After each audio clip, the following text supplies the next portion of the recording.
So welcome everybody to this latest video on 162 Maths. In this video we'll be going over the AQA GCSE Maths November 2017 Higher Paper 2, which is a calculator paper. Now I will include a link to the paper, which I strongly recommend that you have an attempt at if you've not done so already before watching this video as we go through the answers, and as always I will include the grade boundaries below in the description so you can see what grade you've attained once you've marked your paper. So let's get started on this paper. So looking at question 1, it says circle the fraction that is equivalent to 3.875. So again, if you've got one of Casio calculators, just simply type the decimal number into your calculator and you will soon realize that the correct answer is 31/8. For question 2, it says write 50 as a percentage of 20. So what you want to do here is 50 over 20 multiplied by 100, see what your calculator gives you, and it should give you 250. Then for question 3, it says circle the point that does not lie on the curve y equals x cubed. So for this, all you want to do is substitute the x ordinate into the equation and see if it gives you the y ordinate. Now if it doesn't lie, then the correct answer will be where your answer on your calculator does not give you the y ordinate. So here, when x equals minus a half, y does equal minus 1/8. When x equals 5, y does give you 125. And again, if you're not sure where I'm coming from, I'm just using this equation here.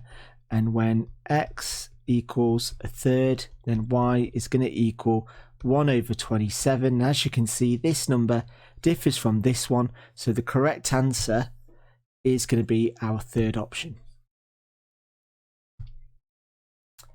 Then moving on to question 4, it says which one of these is a unit of density. Now to work out density, it's mass over volume. So here we're looking for which units represents mass and then volume. Well, the first one is mass and area. The next one is area and mass. And it's the third one that is mass and volume. So that's one we go for. And then question 5, it says solve. Then we've got this algebraic equation. So we just need to expand the brackets first. So we get 12x minus 8 equals 2x minus 5. We then want to take away 2x from both sides. So we get 10x minus 8 equals minus 5. Take the minus 8 over to add 8.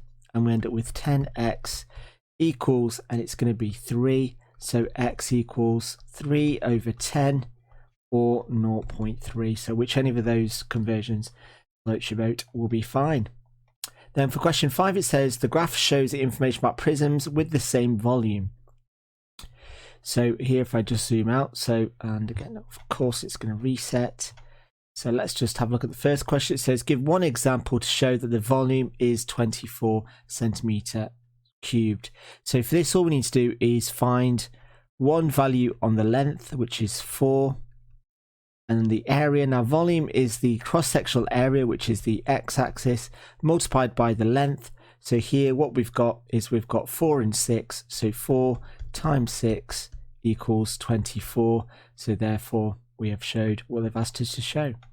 Then for question 6b, it says show the diagram shows a prism with a volume of 24 centimeter cubed. The height of the triangular cross-section is h. Work out the height of h. Now they've given no indication here about whether we need to use the graph or we can just work this out normally. So what I'm going to do is I'll show you what both ways looks like. So without using the graph,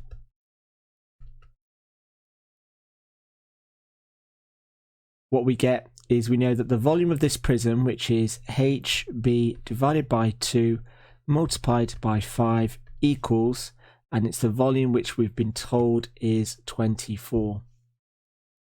So looking at this, we know that the base is 6. So what we've got is we've got 6h over 2 multiplied by 5 equals 24. So if I then go on to solve this, I get 30h divided by 2 equals 24. So 15h equals 24.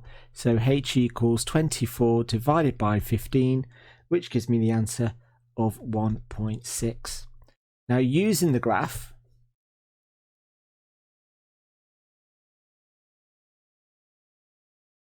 we can see that the length is 5. So if I work out the length of 5, which is here, it then goes on to tell me that the area, or the cross-sectional area, should be around 4.8. So when L equals 5, A equals about 4.8. So if A equals 4.8, so that means that this area here equals 4.8. So I've got HB divided by 2 equals 4.8. So I get 6 H divided by 2 equals 4.8. So then I get 6H equals 9.6. H equals 9.6 divided by 6. And if I type that into my calculator, I get an answer of 1.6. So exactly the same way, but again, the question didn't involve, if the question said hence, then I would have to use the blue method, whereas if you went for the pink method, then that's absolutely fine. Then moving on to question 7, it says describe fully the single transformation that maps A to B. So I'm going from this triangle here to this triangle here. So we're going from this to this. So for this, we know that as the dimensions have changed, it's going to be an enlargement with a scale factor of 1/3, because I've got 6 divided by 2. So it's going to be of 1/3.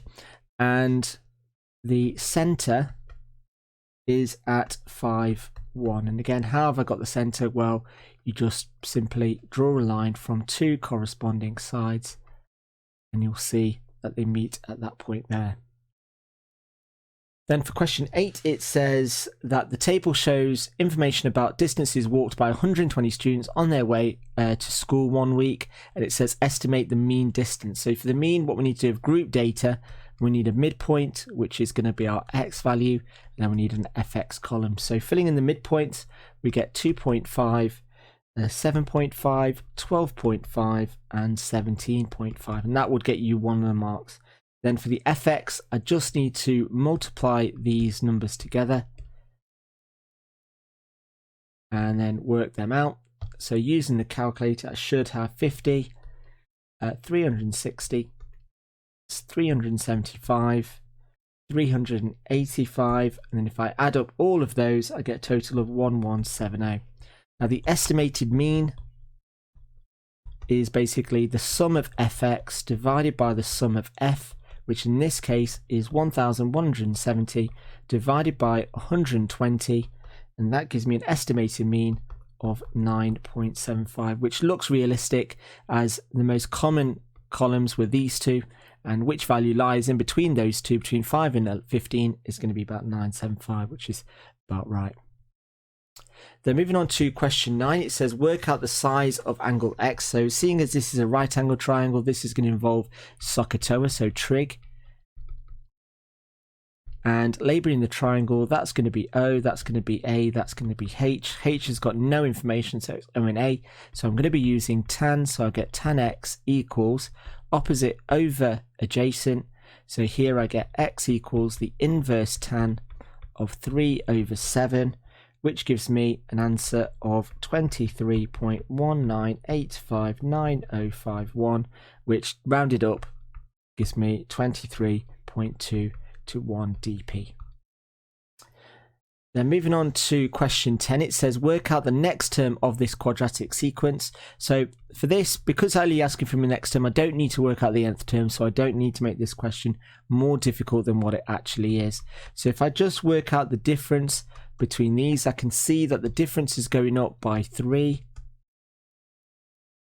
which means the next difference is going to be plus 3, so it means that it's going to be plus 12. So 23 plus 12 is 35. I don't know why I write 37, so let me just get rid of that and stick a 5 instead. So there is my final answer.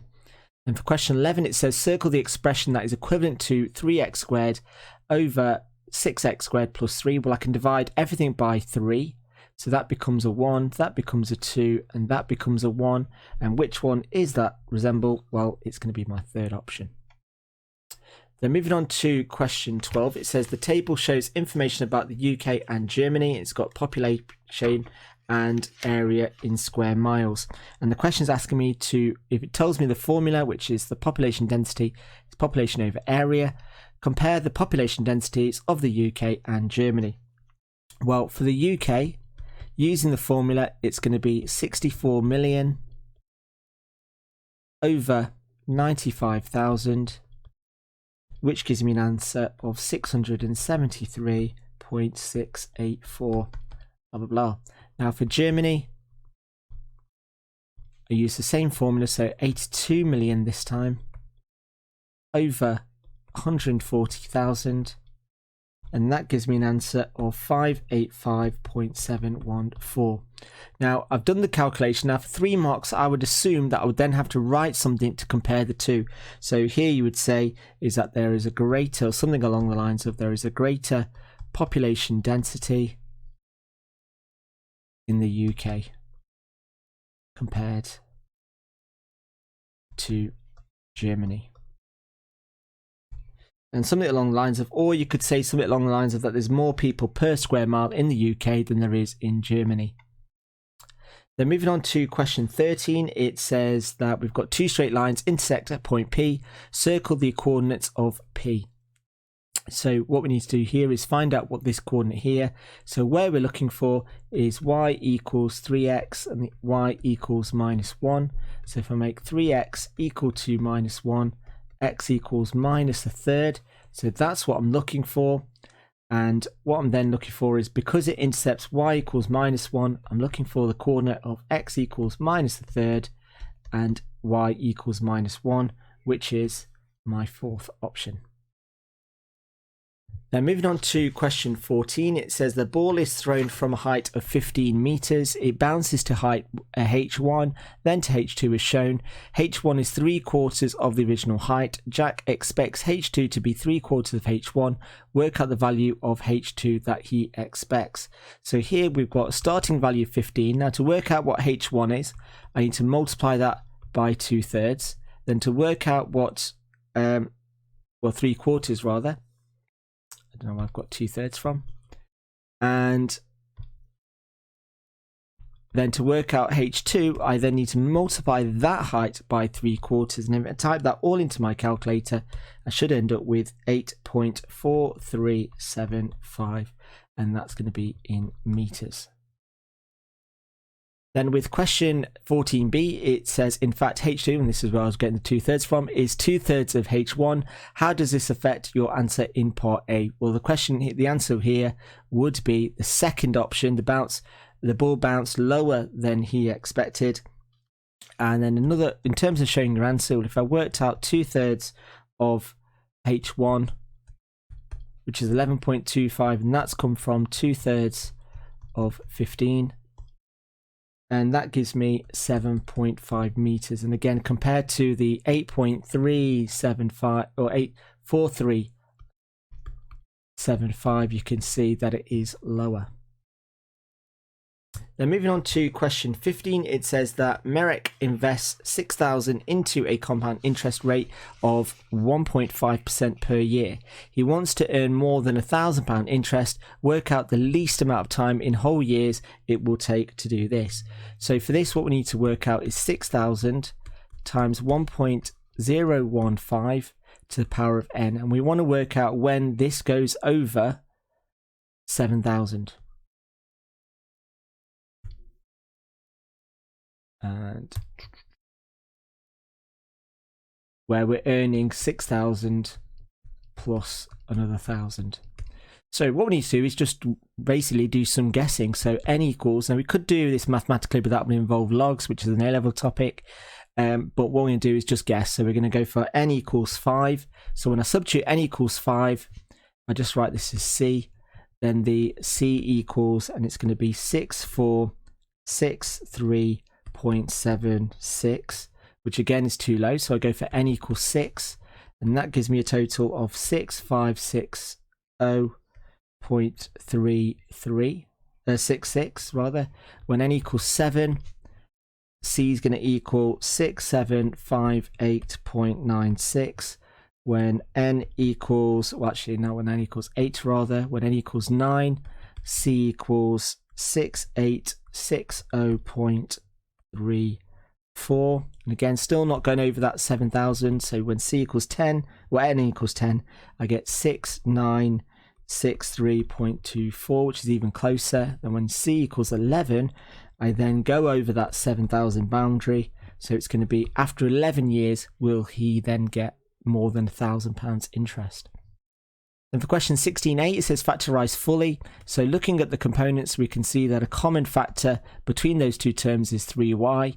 So I've got 3y squared minus 2. So 3y squared minus 2. And then for 16b, we want to factorise this quadratic, in which you get 1 mark for each correct bracket that you do, in which we get 7 and 1, and they're both minus. Then moving on to question 17, it says work out the area of the parallelogram. Well, to work out the area of the parallelogram, I need to work out what the perpendicular height is.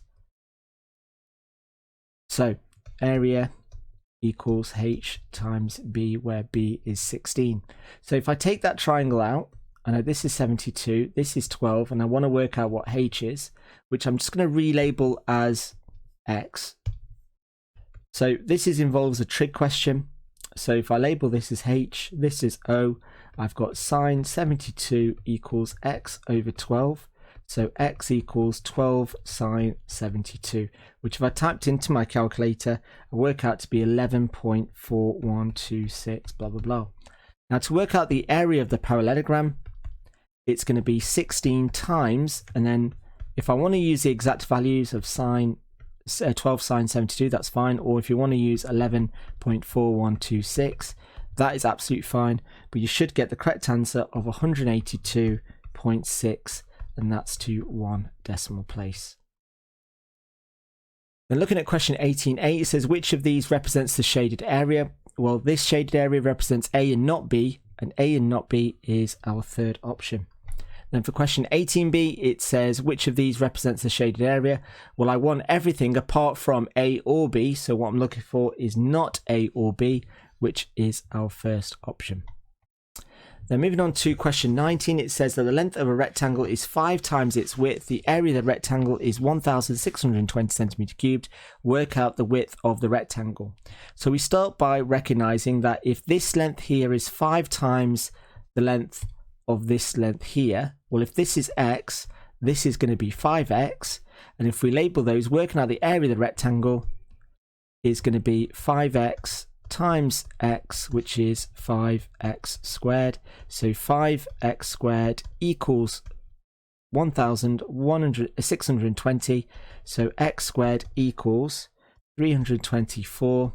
The square root of 324 equals 18. Now, before you start thinking, is it plus or minus? Well, you can't have a negative length. So the answer then is 18.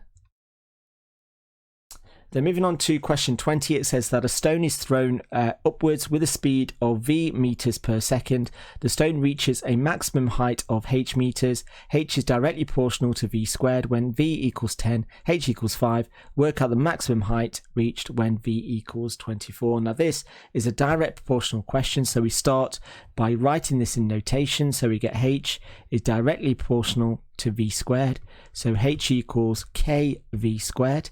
I then substitute the numbers given to work out what k is, so I've got 5 equals, and then it's k times 10 squared, so 5 equals 100k, so k equals 0.05 as a decimal.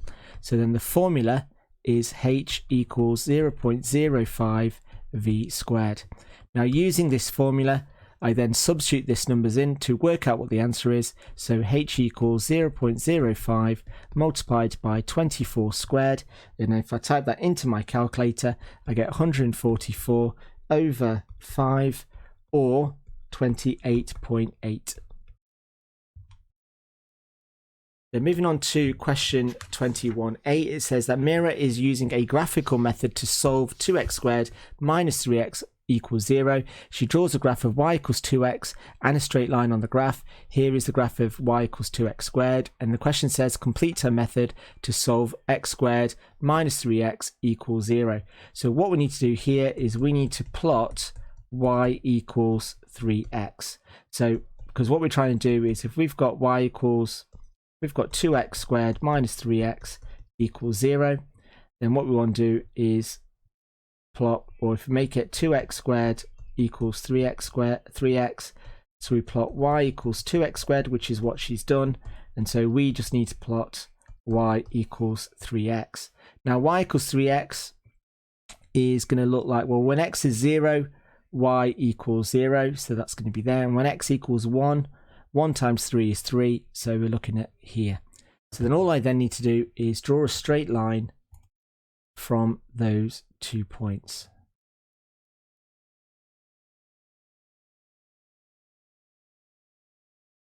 Like so, and I just extend that line because we should end up with 2 intersection points, in which we do. So here our 2 possible answers are going to be here, which is x equals 0, and at this point here where x equals 1.5. And there we go. Then moving on to question 21b, it says Levi is showing 2x squared, is solving 2x squared plus 5x equals 0. He uses this method, and it says evaluate his method and his answer for 2 marks. So here it's a case of where has he gone wrong? Well, one point you could say is that to solve this quadratic, you need to think about factorize first. So he should have factorized. Let's just write that. So he should have factorized first. He then should have, so x could have equals 0, and you can't divide by 0.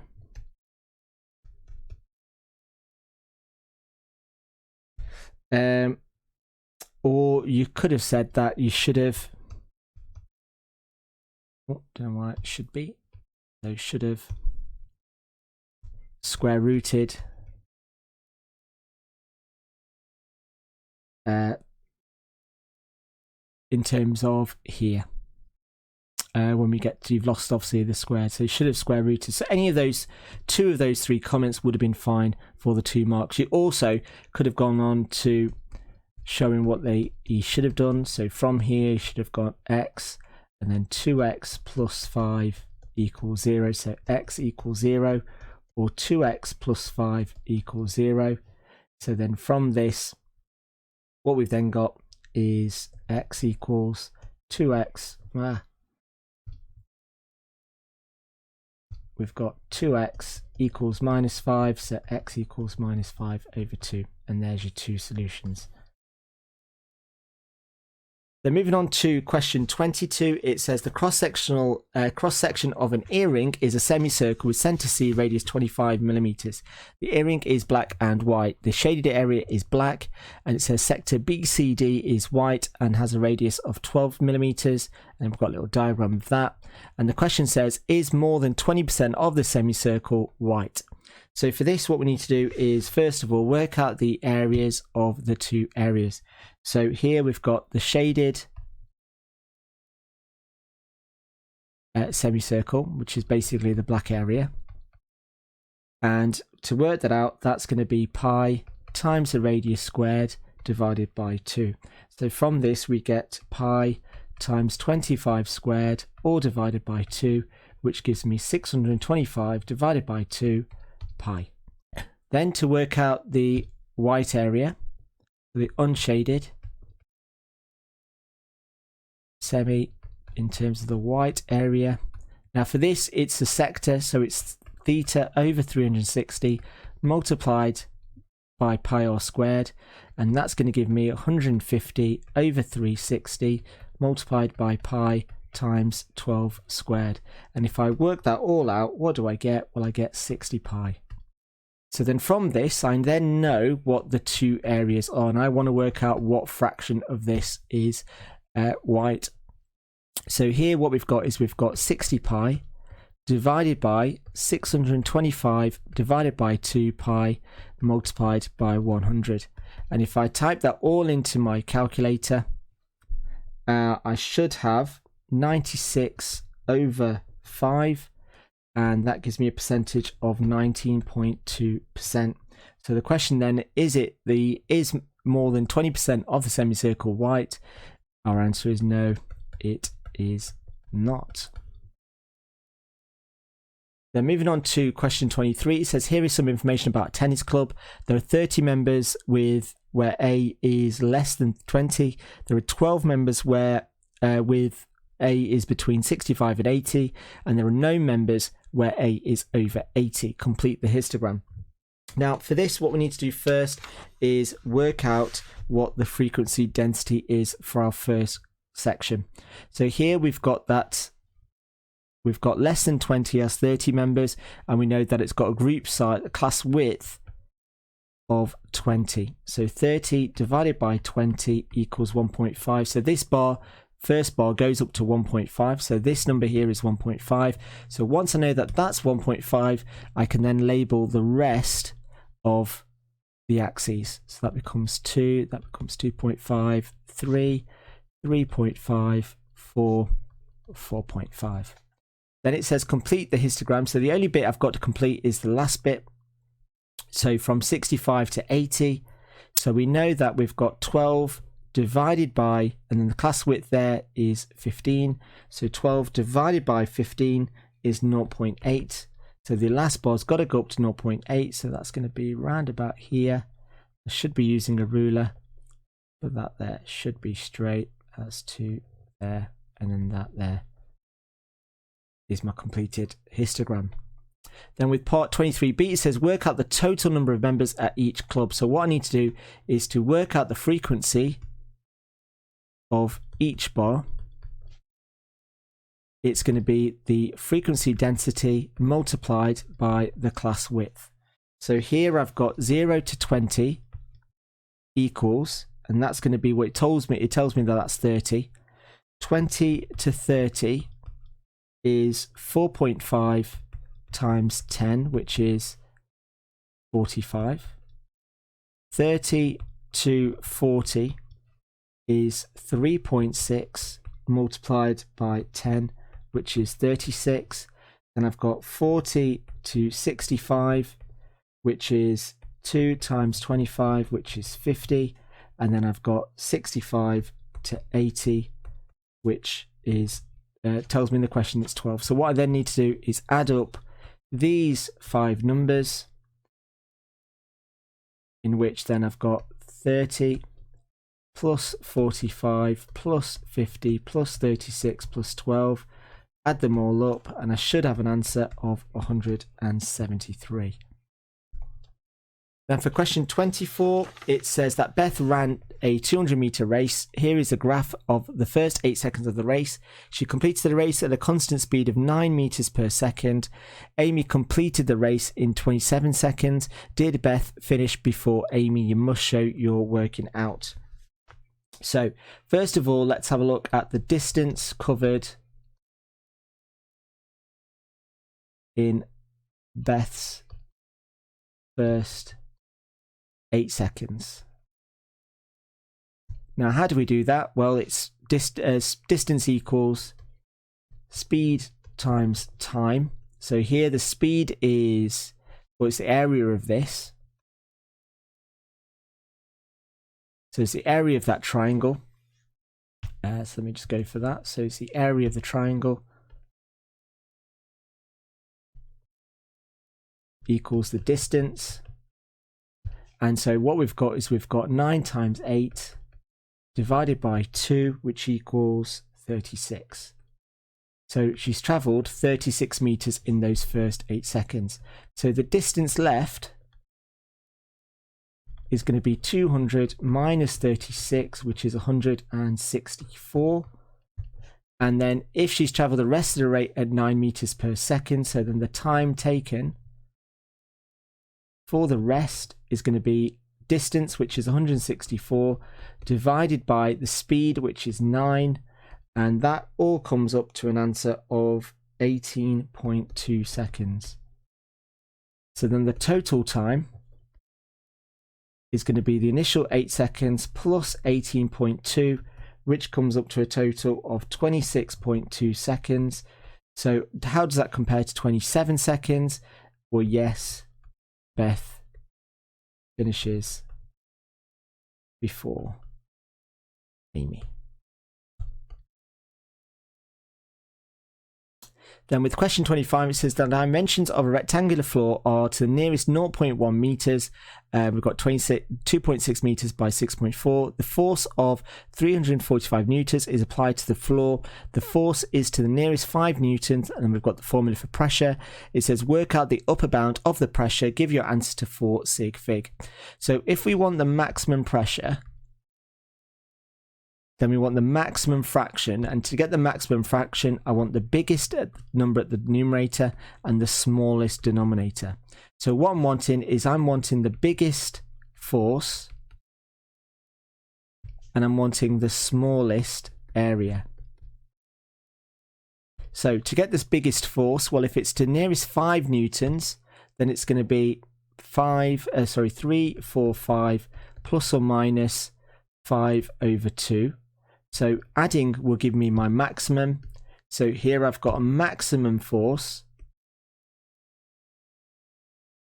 and it's going to be 347.5 newtons. Then for the smallest area, well, if that's been to the nearest 0.1, then 0.1 divided by 2 gives me 0.05. So in this, I'm going to be adding, subtracting 0.05, and I'm going to be adding, subtracting 0.05. So for the smallest area, I want the smallest height, which is going to be 2.55, multiplied the smallest length, which is going to be 6.35. And if I type that all into my calculator, I should have the smallest area as being 16.1925. So then to work out the maximum pressure, it's going to be 347.5 divided by 16.1925. And if I type that all into my calculator and then round it up to 4 sig fig, which is what they're wanting me to, I should have an answer of 21.46. Then moving on to question 26, it says that ABC is a pentagon. Show that BCDE is a parallelogram. Now for this, with it worth being 3 marks, which I think is a bit stingy, let's state off what proof we're going to be using to show. So if BCDE is a parallelogram, then we should have 2 sets of parallel sides. So, or equal length sides, whichever floats your boat. So for this, let's have a look at what we're looking for. So for this, let's work out BE. So the parallelogram in question is this.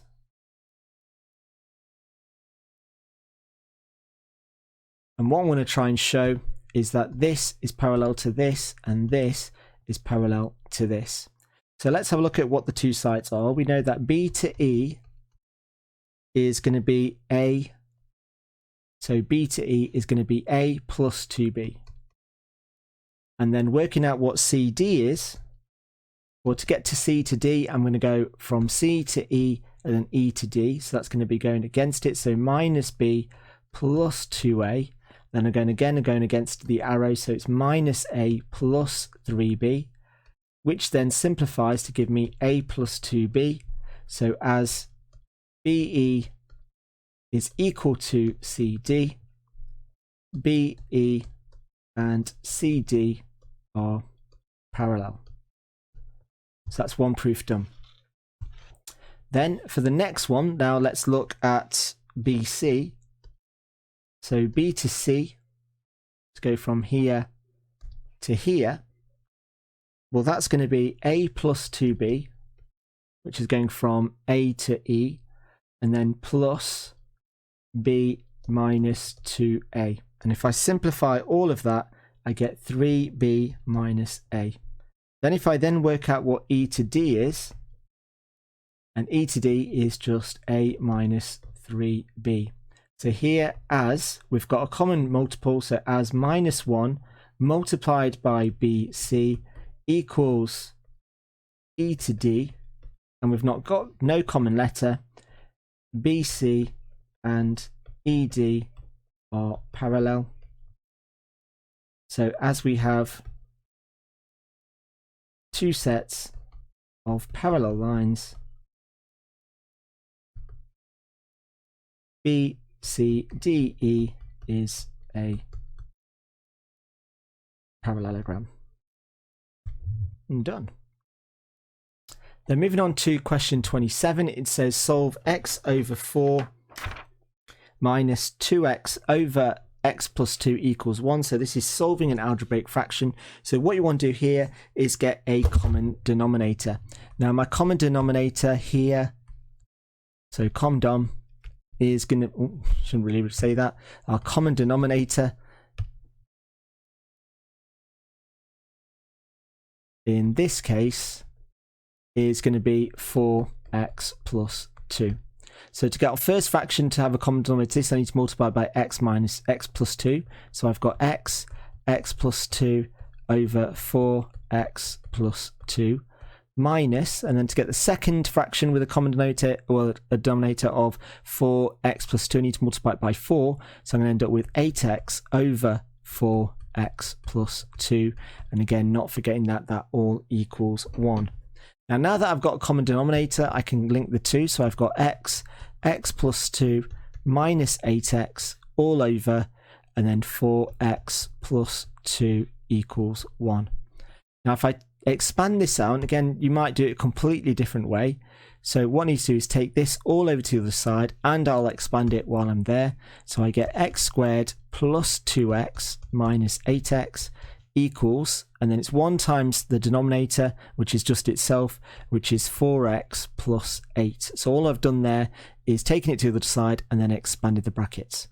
So what you should be able to notice is that this now then starts to look like a quadratic equation. So I get x squared minus 6x equals 4x plus 8.